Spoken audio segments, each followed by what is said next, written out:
We want to make the letter in brackets the subject of the following equations.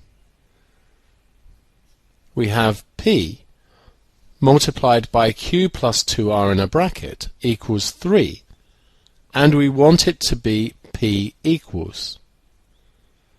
Note, if we had P multiplied by A equals 3, we know we could divide both sides by A, giving P equals 3 divided by A. Here, with this in a bracket, we can consider this to be one single thing, just like the A below.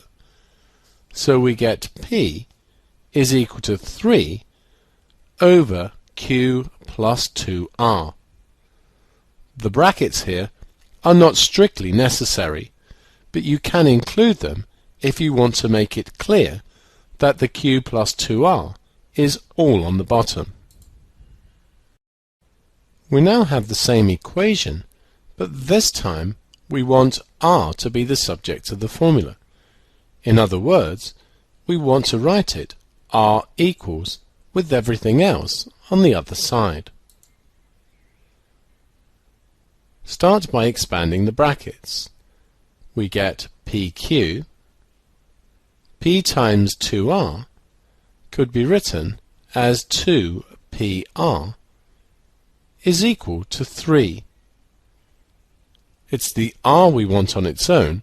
Start by subtracting PQ from both sides. If we subtract PQ on the left, we just get left with the 2PR. On the right, subtracting PQ gives 3 minus PQ. Now look at this. We have 2 times P times R. If we were to divide by 2 times P, the 2's would cancel and the P's would cancel, leaving just R.